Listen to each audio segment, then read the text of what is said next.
YouTube? It's Marco Beam back with another video, man. Thank you, Jesus, for allowing us to be here today. Shout out to Biz comment and said to watch every NHL season of the 2010s explained. Of course, this is another hockey psychology video. If y'all don't watch hockey psychology and you're a hockey fan, what are you doing, man? Hockey psychology breaks it down, gives you the in-depth view of everything. So go ahead, subscribe to Hockey Psychology. Then subscribe here because about 75% of my viewers aren't subscribed. So hit that subscribe button, hit that like button. Let's go ahead and get into this video. The 2010s was one of the wildest decades of NHL hockey. We saw perhaps the only modern-day dynasty. A riot broke out after a team lost the Stanley Cup. One of the most talented players in the history of the sport began his career, and dreams finally came true. The 2010s were a ride, so let's take a look at one of the most thrilling and controversial decades of NHL hockey.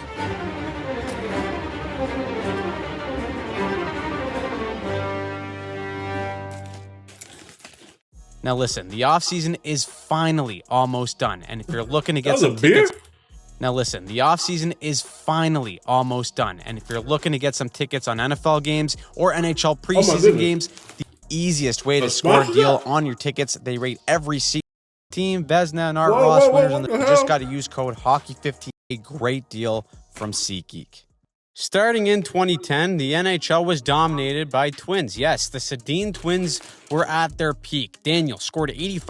If you haven't seen that video, go watch it. It's on the channel. Go watch the Sedin Twins.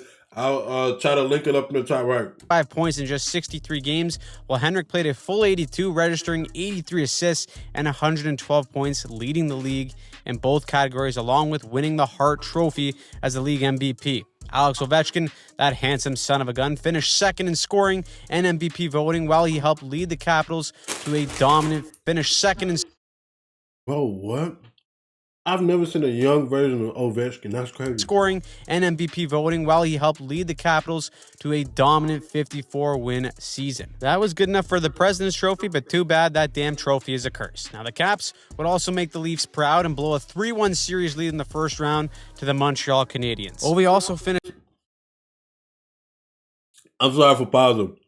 That straight bullet that the Leafs just got was crazy. That was crazy. Second in goals, just one behind Sidney the Kidney and a 19-year-old Steven Stamkos, who was on a Tampa team that looked to be on the rise. The Buffalo Sabres, however, were in their prime and carried by Vezina winner Ryan Miller. The Sabres actually won their division with 45 wins, while rookie defenseman Tyler Myers took home the Calder Trophy. Man, does the future look bright in Buffalo. But halfway through the season, we also got to see best-on-best hockey on the international stage at the 2010 Winter Olympics. 2-2 overtime between Canada and USA. Sid yells the Iggy heard around the world and then reminds Ryan Miller to close his damn legs for the rest of eternity while he scores the golden goal. Canada remains on top of the hockey world with their 22-year-old prodigy leading the way for the future. Now, two members of the Canadian national team were Jonathan Toews and Duncan Keith. They had great years for themselves as the Blackhawks finished with the third best record in the league. Toews registered 68 points, while Keith recorded 69 and captured his first Norris. Chicago stormed their way through the playoffs, beating Nashville and Vancouver in 6 before sweeping the top-seeded Sharks. Now, in the East, things were a bit more complicated. The Canadians made it all the way to the conference finals after they knocked off both Ovi and Sid in a 7-game series, while their opponents, the Flyers, had a journey to get to this spot. First, they got into the postseason on the last day of the season with a shootout win over the Rangers. Then they beat the Devils in 5, only to move on and win 4 straight against Boston after going down 3-0 in the series. They make quick work of Montreal in 5 games and then meet the Blackhawks in the final. But destiny will not be denied. Game 6, OT, Patrick Kane takes a shot. No one knows where the hell the puck is. He's jumping around like a jagaloon, and rightfully so, because he's the only damn person in the world who knows that they just won the Stanley Cup. Wow. The Blackhawks end their 49-year-long cup drought to close the 2010 season. So now moving on to 2011, well, there's some similarities. The Sedins once again dominated, and an Original Six team was crowned champion for the second year in a row. However, we also saw hockey's biggest superstar have his career completely altered and even put into question.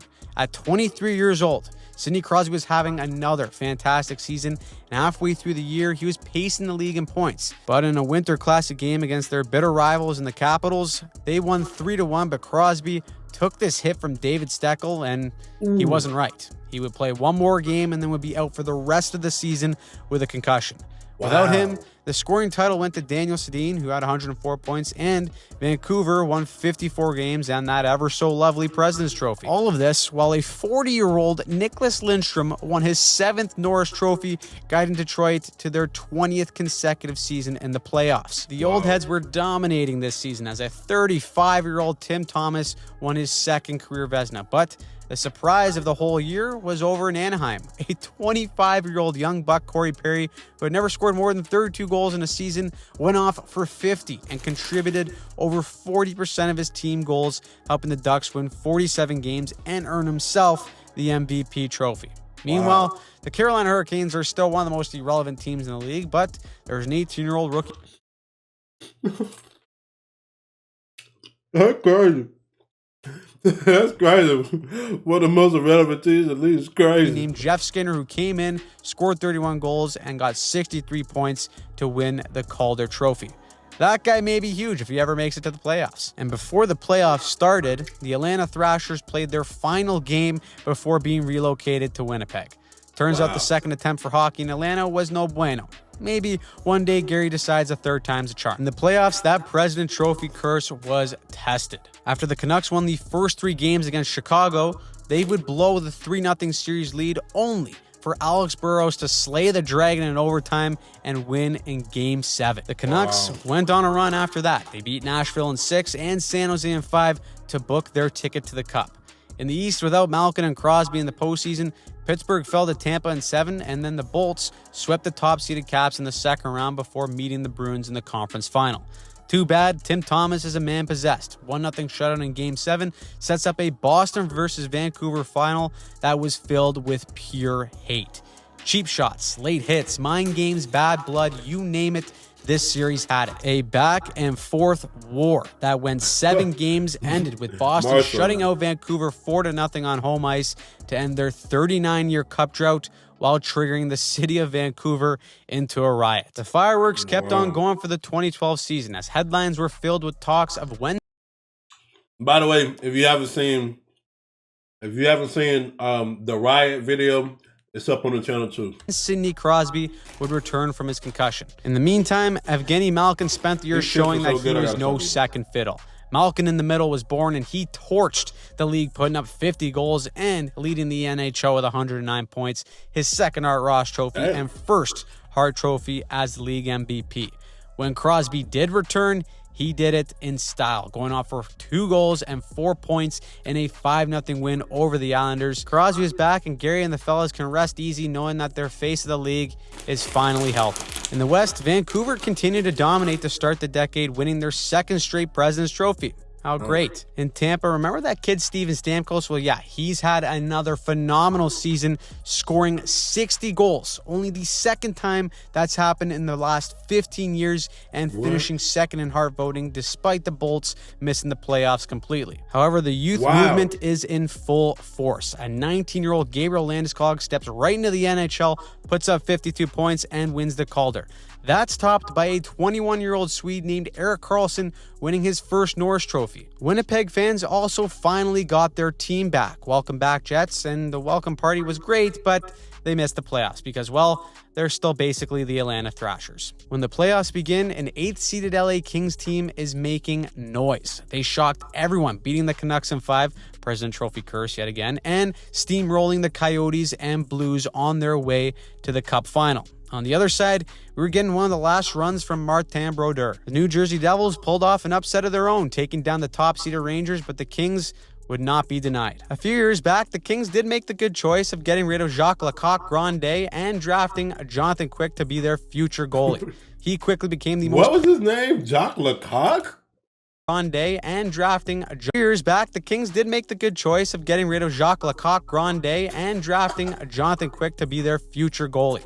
He quickly became the most pivotal piece of this historic run. A 141 goals against average along with a ridiculous .941 save percentage earned that man the Conn Smythe Trophy as the Kings won their first Stanley Cup in franchise history and became the first ever 8th seed to win a championship in professional sports history. What a year, and after all that momentum, Gary says let's pump the brakes here in 2013. A labor dispute took away nearly half a season of hockey. Once everyone stopped crying over money, the regular season got started and it did not disappoint. The 2013 season was supposed to start in October, but it made everyone wait until January of 2013. Some guys like Patrick Kane went over to Switzerland to keep the hands warm, and boy did it pay off. Chicago went until March until they lost a game in regulation, getting out to a ridiculous 21-0-3 start. They pick up that cursed President's Trophy with a record of 36-7-5. In the East, the Penguins topped the standings going 36-12 with the league's #1 offense, while Washington wasn't far behind at number 4, led by Alex Ovechkin. Ovi just had another monster year, winning his 3rd Hart and 3rd Rocket, leading the league in goals with 32. As for Tampa, Marty St. Louis turns back the clock and leads the league with 60 points. The other Florida team, though, is still lost in irrelevancy, but luckily for the Panthers, their rookie Jonathan Huberdeau takes home that shiny Calder Trophy. The kid has all the makings to be a career Panther, that's for sure. Surprise of the year goes to Montreal Canadiens. Bro, yo, hockey psychology is literally in depth and just informational, bro. This video is freaking hilarious, though. This video is hilarious, bro. I like to see his humor, PK Subban, breakout season, 38 points in 42 games, Norris Trophy, and the Habs win their division. See you later. Then the theatrics start in the playoffs. The Hawks seem to be unkillable. With Detroit taking a 3-1 series lead, Chicago came all the way back to win in 7, only to meet the defending Cup champs in LA. However, the Blackhawks have prime showtime in Patrick Kane. Double OT, 2-on-1, one-timer, it's over. The sick puppy hits one of the greatest celebrations of all time. Heartbreaker, the Kings are sent home packing in 5 games.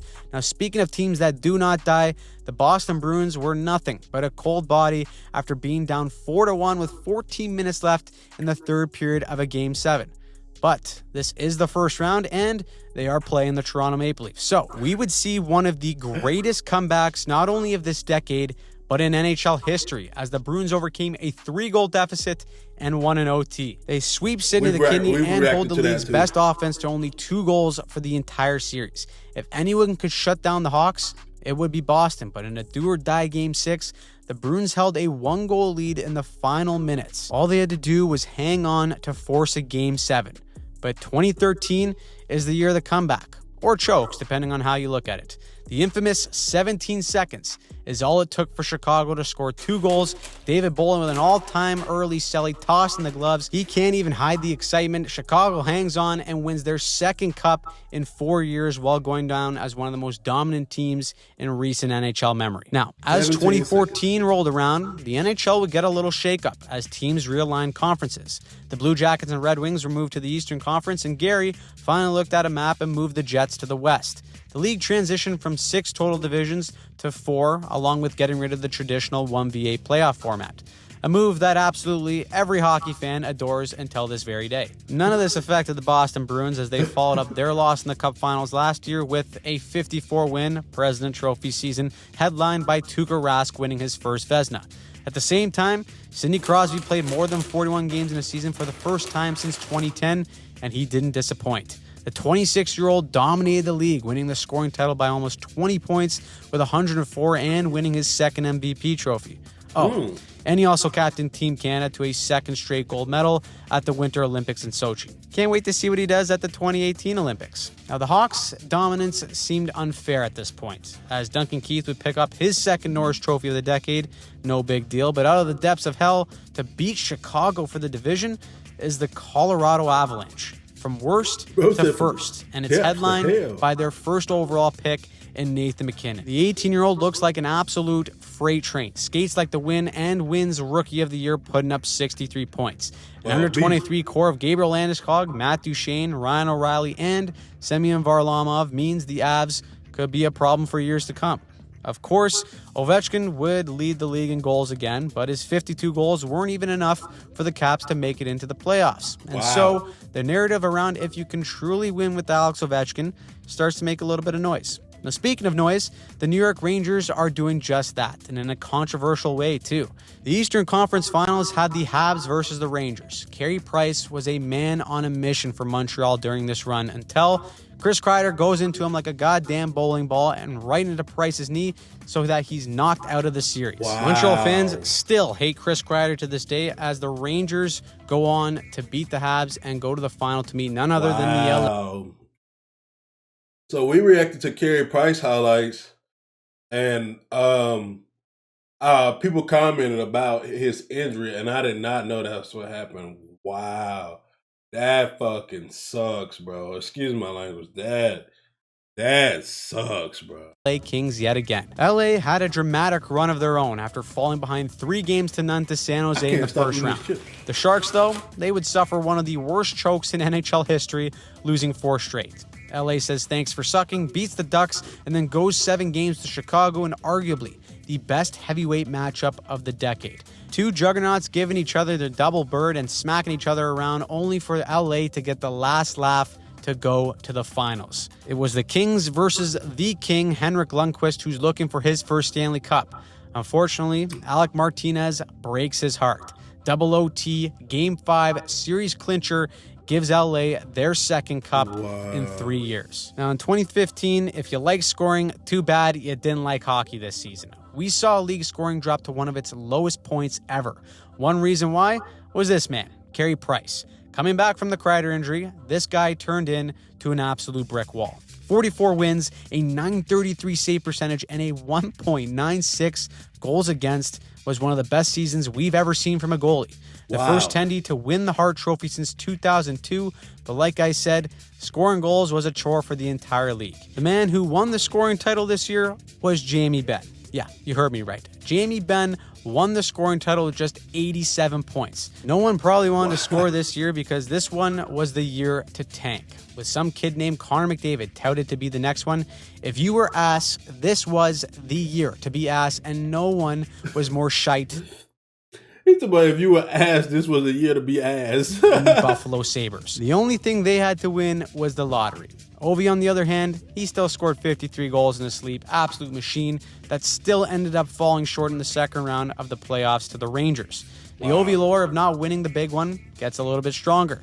At this point, though, the Rangers will be running into a Tampa team in the conference finals that had hit their stride. Stamkos, Kucherov, Hedman, they were the highest scoring team in the league while also having an all-star net in Ben Bishop.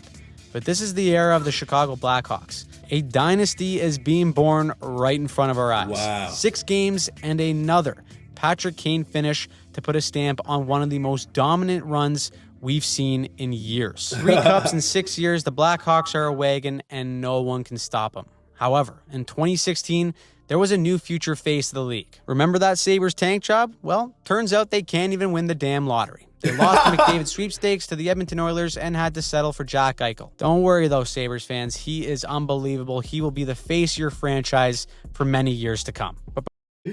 I haven't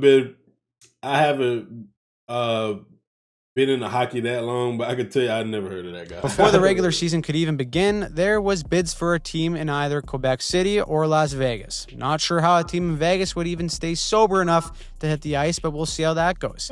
Now, if you're sick of the Chicago Blackhawks, good. So is everyone else, but Patrick Kane doesn't care. He becomes the first American-born player ever to win the Art Ross and the Hart Trophy with 106 points. Wow. As if Chicago wasn't stacked enough, they brought over some 24-year-old kid from the KHL named Artemi Panarin. He proceeded to win Rookie of the Year as well. On the other side of the East, the Capitals again dominated. 56-win season, President Trophy. What are they doing?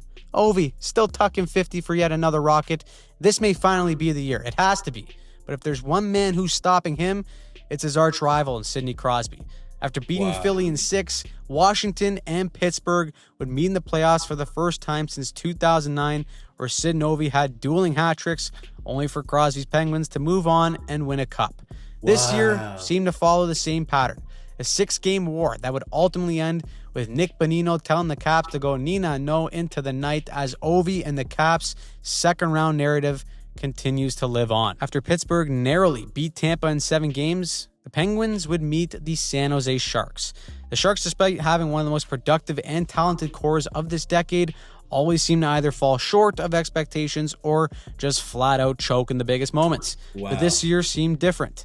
Logan Couture led the entire playoffs in scoring, and goaltender Martin Jones was dialed in. Yet there's one thing they don't have, and that is Phil the Thrill Kessel. On the best third line in hockey, consisting of Hagelin, Bonino, and Kessel, that HBK line, the hot dog-eating son of a gun was Pittsburgh's leading scorer throughout the entire playoffs. The depth of Pittsburgh was way too deep as the Penguins win their second cup in the Crosby era. By the time the 2017 season kicked off, the league had announced that the city of Las Vegas had won Gary's bid for expansion. It's a bold strategy, Cotton, but let's see how it pays off. However, this season, the league decided to bring back the World Cup of Hockey. 8 teams that included 2 mixed squads, Team Europe and Team North America, which consisted of the very best U23 Canadian and American stars. A stacked lineup of McKinnon, McDavid, Matthews, Eichel, Gaudreau were all on one team to form one of the most exciting groups we've ever seen. Despite falling short with Crosby's Team Canada yet again winning the whole damn thing, Team North America showcased the level of talent that was coming in with the next wave of NHL players. One of them being the first overall pick in Auston Matthews. After years of irrelevancy and failure, the Toronto Maple Leafs got to select Auston Matthews with the first overall pick prior to the season. In his debut, he does the honor of keeping everyone in Leaf Nation humble by scoring 4 goals. Toronto, of course, still lost the game 5-4, but with him winning the Calder along with that young core of Marner and Nylander, they looked poised for years of playoff success and parade planning. So do the Edmonton Oilers, because Connor McDavid is just in his sophomore year and he's already taken over the league. 100 points nabs him the Hart Trophy, the Art Ross, and the Ted Lindsay. Not to mention, he gets the Oilers back in the playoffs after a decade of darkness. To no one's surprise, though, the Blackhawks once again dominated, finishing with the best record in the Western Conference. They get a nice ticket to meet the 8th seed Predators and royally blow it. Not only do they lose, but they get swept, indicating that the Blackhawks dynasty may truly be coming to an end. This year, it seemed like the Preds were a team of destiny. After slaying the Blackhawk Dragon, they beat St. Louis and Anaheim in 6 for a miracle run to the finals. In the East, it was a similar story to last year. Again, the Capitals won that President Trophy and ran into the Penguins for the second round, where they lost in 6. At this point, it seems like the Crosby versus Ovi debate isn't even a debate, and Pittsburgh would go on to the conference finals to take on another Cinderella run team in the Ottawa Senators. In an extremely tight 7-game series, Crosby and Kunitz would team up on a Game 7 OT goal that would haunt Senators fans until the day they die. So that sets up a Preds versus Penguins Cup final. Bad blood right away. Subban and Crosby go after each other. There's mind games in the media about bad breath, but Crosby and the Penguins don't get phased. They take the series in 6 games as Sid wins back-to-back Conn Smythe trophies and Stanley Cups to cement his Hall of Fame career at just the age of 29. Heading into 2018, the league was finally introduced to the Vegas Golden Knights, a team of misfits and unwanted scraps that were left unprotected by 30 other teams in the expansion draft, were all selected to bring hockey to Vegas. Now, the last time the NHL expanded in 2001 with the Wild and Blue Jackets, both missed the playoffs by a wide margin, so probably the same for Vegas. Out of nowhere, though, Taylor Hall is having a season for the ages with the New Jersey Devils. 39 goals, 93 points. He contributed to more than 38% of the Devils' goals that season, while being 41 points ahead of anyone on his team. Even though he didn't lead the league in scoring, the man dragged a potential lottery team into the playoffs, so he won the Hart Trophy. Meanwhile, his old team in Edmonton still had Connor McDavid, who once again went off and led the league in scoring, but this time he wasn't able to drag them into the playoffs. Nashville is still good. They got Pecorino taking home the Vezina. How are ya? Meanwhile, this was still an era where the Islanders could actually score goals. Big part of that was because rookie Matt Barzal put up 85 points to win the Calder Trophy. But the real story in the East was the Tampa Bay Lightning. The Bolts dominated all year, ending up with the best record in the conference and a nice little Norris Trophy for Victor Hedman. They beat New Jersey and Boston before finding themselves in the conference finals for the 3rd time in the last 4 years against the Capitals. That's new. Washington took a break from winning all those President's trophies, and it clearly paid off. Wow. They beat Columbus in the first round and met Pittsburgh in the second round for the third year in a row. But this time, they finally slayed their demons. Ovi knocks out Sid, and they make it past the second round for the first time in the Ovi era. The Caps beat Tampa in 7 to go to the Cup final, and they meet the Vegas Golden Knights. That's right. In their first year of existence, Vegas absolutely dominated all year, breaking every expansion record. They won 51 games, the Pacific Division, and beat LA, San Jose, and Winnipeg on their way to the finals. One of the craziest underdog stories that we've ever seen was materializing. But the Russian machine made a promise at the beginning of the season. We're not gonna be fucking sucked this year! They indeed did not suck this year, and Ovi wasn't gonna be denied. The Great Eight finally wins his first Stanley Cup and kicks off one of the most iconic cup celebrations we've ever seen. And so, while Ovi's getting absolutely smashed and swimming in fountains, the Tampa Bay Lightning lurk for revenge going into the 2019 season. The Lightning were on a mission. Andrei Vasilevsky made shooters question the meaning of life. Nikita Kucherov scored more points than anyone since the mid-90s, and the Bolts won a record 62 games to take home that shiny President's Trophy. While over in the West, the story was the St. Louis Blues. The Blues were expected to be a playoff team to start the year, but they were dreadful. They dropped 7 of their first 9, and on January 1st, they had the worst record in the league. So they mixed in a coaching change to bring in Craig Berube, and they got a surge from a no-name goalie. They were the hottest team in hockey in the second half of the year, and that no-name goalie in Jordan Binnington won 24 of his 30 games after the new year, and the Blues won 30 of their final 45 games to make the playoffs. Elsewhere around the league, this year's Norris Trophy goes to the Italian Stallion. 35-year-old Mark Giordano puts up 74 points, while in Vancouver, our rookie Elias Pettersson takes home the Calder. Now, in the final 2 games of the season, it was crunch time for the Jackets. They won their last 2 matchups of the regular season to clinch a playoff spot, and their reward was playing Tampa. 62-win team, Vezina and Art Ross winners on the same squad. This was a cakewalk. They go up 3-0 in game 1, and Tampa decides to have a smoke and a pancake, take their foot off the gas. They fall asleep at the wheel, and the Jackets come all the way back to win 4-3. From that point on, the Jackets do the unthinkable. Tampa never recovers, and they get swept in the first round to complete one of the biggest upsets in NHL history. It was a Cinderella story that was cut short by none other than the Boston Bruins. They came into the decade winning a cup, and they were looking to do the same leaving it. However, they would have to crush one more magical run as they would meet St. Louis in the finals. The Blues rode that momentum like a pony all the way through Winnipeg, double OT of Game 7 against Dallas, and the Sharks in 6. In a back-and-forth series that produced a classic in every game, it set up Game 7 at TD Garden in Boston. Damn! Unfortunately for the Bruins, born was the ghost of Game 7 Jordan Binnington. A stone wall along with a dominating 4-0 win completed one of the greatest single-season turnarounds in sports history. From worst to first, the St. Louis Blues took home their first Stanley Cup in franchise history to end an unforgettable decade of hockey. So, what year was your favorite? Who got robbed? Who lived up to the hype? Let us know in the comments down below. And as always, drop a like, subscribe, and check out some of our other breakdowns and deep dives on the channel to get you ready for the next NHL season. That was fun. That was fun. Oh, I enjoyed that, man. Hope you guys enjoyed this video as much as I did. If you did, hit that like button, hit that subscribe button, turn those post notifications on, and remember, man, stay peaceful, stay positive, stay disciplined, and always, always, always be kind.